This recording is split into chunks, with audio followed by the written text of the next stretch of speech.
ജനുസിന് ഒരു ഹസിലായിട്ടൊക്കെ ചെയ്യുമ്പോഴും ഫ്യൂച്ചറിൽ ഒക്കെ മാത്രം ഉപയോഗിച്ച് അങ്ങനെ ഒരു ഇന്നോവേറ്റീവ് ആയിട്ട് സിനിമ ചെയ്യണം എന്നൊക്കെ ആഗ്രഹമുണ്ടോ?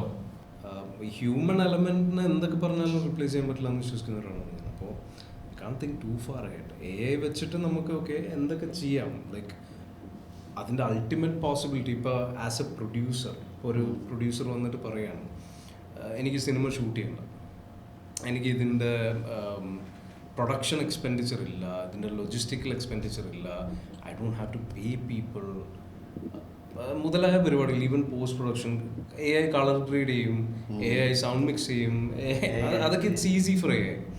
അപ്പോൾ ഇങ്ങനത്തെ പരിപാടികളൊന്നുമില്ല. സിനിമയുടെ ഒരു ഫൈനൽ കോസ്റ്റിൻ്റെ ഒരു 80% കട്ട് ഓഫ് ചെയ്യുക എന്ന് പറയുന്നതാണ് ഐ തിങ്ക് ഫിലിം മേക്കിങ്ങിലെ AI അൾട്ടിമേറ്റ് ഒരു ഒബ്ജക്റ്റീവ്, നമുക്ക് അച്ചീവ് ചെയ്യാൻ പറ്റുന്നൊരു സാധനം.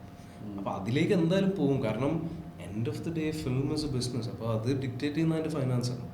അപ്പോൾ ഈ ഫൈനാൻസ് ഡിക്റ്റേറ്റ് ചെയ്യുന്ന ഒരു സ്റ്റേജ് വരുമ്പോൾ ഇപ്പോൾ ഒരു പ്രൊഡ്യൂസറുടെ അടുത്ത് പറയുകയാണ് എനിക്ക് I need 100 CR to make this film, ഞാനിത് എനിക്കൊരു 10-200 ദിവസം ഷൂട്ട് ചെയ്യണം, ഇങ്ങനത്തെ ആക്ടേഴ്സ് വേണം, ഇങ്ങനത്തെ ടെക്നീഷ്യന്മാർ വേണം, ഓൾ ദാറ്റ്. പക്ഷെ ആ പ്രൊഡ്യൂസർക്ക് തന്നെ വേറൊരു ആവന്യൂ ഉണ്ട്. എനിക്കിത് AI ഷൂട്ട് ചെയ്യാം, എനിക്കിത് AI ഞാൻ ഷൂട്ട് ചെയ്യണമെന്നുണ്ടെങ്കിൽ എനിക്ക് 5 കോടി ഇറങ്ങിയാൽ മതി എന്ന് പറയുന്ന ഒരു ഇതിലേക്ക് വരും. ആൻഡ് വെൻ ദാറ്റ് ഹാപ്പൻസ് ഏതൊരു പ്രൊഡ്യൂസർ ആണെന്നുണ്ടെങ്കിലും ഈ 5 CR ഇറക്കുള്ളൂ. So that is the challenge that we have.